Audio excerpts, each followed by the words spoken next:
Hey, what up, y'all? It's Benji. Just want to thank you guys so much for 50K subscribers.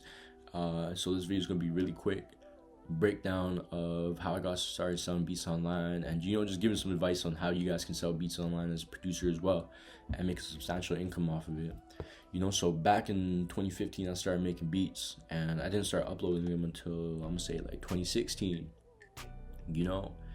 And from that point, I wasn't really taking it serious up until 2018 to 2020, because I was in high school at the time. I really didn't care.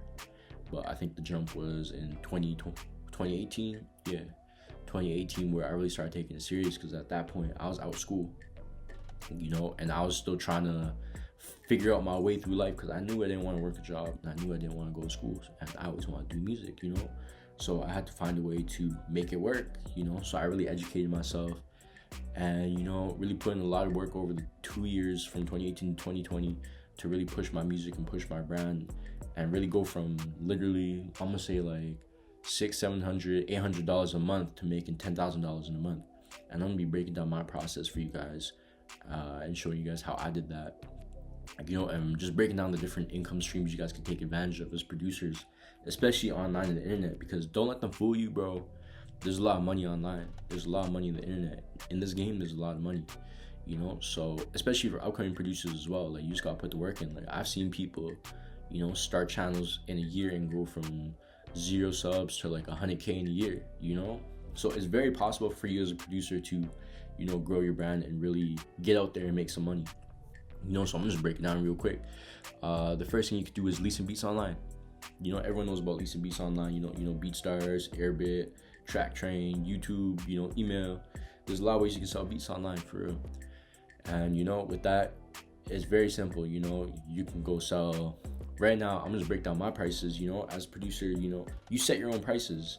So what I used to do is I used to go to the top, I'm gonna say like 4 or 5 dudes that are selling beats online, and I used to check their prices and gauge my value around that price, right? And that's with leases.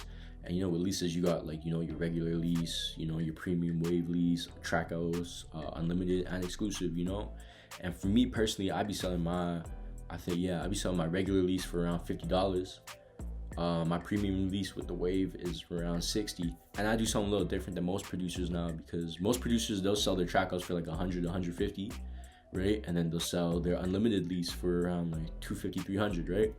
But I kind of do a little bit different, just because sometimes it's a shady game at the end of the day. And I know a few producers have taken stems or put it back in their own beat, dropped it like it's their own, and it's shady stuff at the end of the day. So I switched mine around personally, and I've honestly seen way better results with this. So basically what I did was I took my trackouts and I made it 300, and the trackouts come with unlimited, obviously, but my unlimited lease, I lowered the price, right? So my unlimited lease, you can get an unlimited lease for $150 on my site, but for trackouts, it's the full 300, right?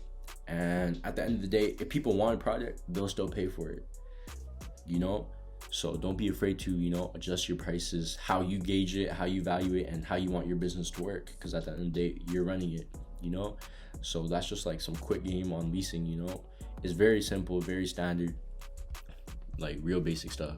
The second piece of advice I would give is, building your brand organically. And that's like not focusing on the numbers at all, So you really just want to drop good music, quality music, don't focus on the numbers. Don't focus because you're not getting like 1,000 views, 2,000 views, you're not getting 100 subscribers from that video. Don't worry about that, because all that comes with time. It's always better to have 10 real fans than 1,000 people that just click once and just forget about your brand. So that's another big piece of advice is just continue building quality fan base, organic. Keep it coming. Don't focus on the number. Just keep on building your brand, drop music, and everything will come. It works every single time, trust me. I used to not believe in it, right? But I think it was back in 2017, I sent an email to Cash Money AP, just asking for some game, and his advice was, just keep it organic, keep building, and don't focus on the numbers, So that's another piece of advice I'll give is, just don't focus on the numbers and just keep growing your brand and your music.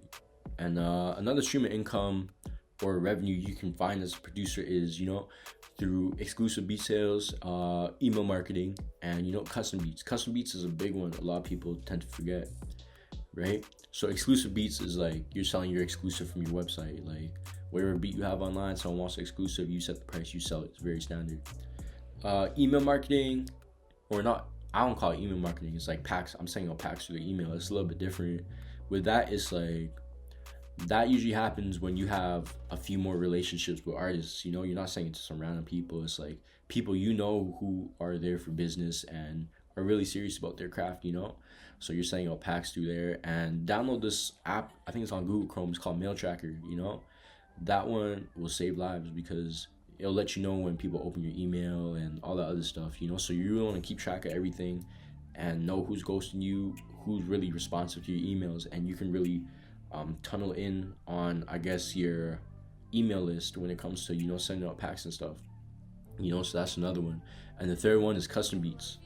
With custom beats, it's like it's a hit or miss, because at the end of the day you're using up your time to make a beat specific for that person. So usually with custom beats, I sell it at the same price I sell my exclusives, because I usually don't upload custom beats after. So with custom beats, it's like you really want to make sure no one's wasting your time and they got their bread ready. So what I usually do is I do a 50% down payment, so just send an invoice 50%. Once they get the beat files and they're happy with it, they send the other 50% and call it a day. So that's another stream of, I guess, income you guys can utilize as a producer is, one-on-one sales, exclusives, email packs, and customs. And another income stream you can have is actually through YouTube ads. So I think when you get to 1,000 subscribers on YouTube, you can start monetizing your videos, and that's real important because when your videos start getting like more and more views, you'll see a lot more money from it. Because I remember at one time, I think it was around August actually, I saw a $4,000 check from YouTube just off of my videos, and that's because like the way YouTube works is I think for every 1,000 views they give you a certain amount of dollars. I think it's like pay per click or something like that. But YouTube ad revenue is a very big one, so that's why a lot of people don't like uploading their videos on YouTube and stuff, or their beats on YouTube, because they can get stolen from YouTube or MP3. But at the end of the day, like doesn't matter to me, because like you'll make it back, you'll make it back through ad revenue and all that other stuff. So that and at the same time, YouTube is like it's a good place for you to market yourself, and get your brand out there if you come from nowhere like I do, Yeah, so don't neglect YouTube, that's just another stream of revenue you can take advantage of as a producer. Yeah, and there's another income stream you guys can use too. It's actually drum kits, loop kits, at the end of the day, it's supply and demand, as producers, we always want new sounds, new loops, So I personally don't do it, I don't use it, but I know a lot of people who can make a killing off of, selling drum kits and loops online. So that is another revenue stream you guys can take advantage of, but I have no experience, so I really can't give game on it. But yeah, that's another one you guys can take advantage of too. Yeah, that's pretty much all the places you can really make money selling beats online, and just being a producer online. And that's the sauce. Like that's all you need right there. That's how I went from selling beats online and going from like $400 or $500 to making $10K in a month. You really can make money. Like there's no bullshit in this game. I know a lot of people like will tell you it's not possible. It very much is possible, trust me. I was one of those people who heard it all the time, especially coming from the background I come from. It's like you can't make no money selling music online. Like it doesn't make sense. It's not a very stable way to make money. But at the end of the day, it's like you get bread however you get bread. You can't knock someone's hustle, so don't let anybody break you down or nothing like that. But yeah, I hope you guys took a lot of value out this video. I hope it helped a bit. If you guys have questions or are looking for more advice, feel free to shoot me an email. Email's in my description, or leave a comment below if you guys have any questions, or are looking for a piece of advice. You guys leave a comment down below, so it can be a whole learning process, so everyone can learn if everyone has the same question and all. But yeah, other than that, thank you guys so much for 50K, and yeah, I got a lot more on the way, especially for producers. Coming out with some video tutorials and such, so be on the lookout for that. Thank you guys so much for watching. Peace.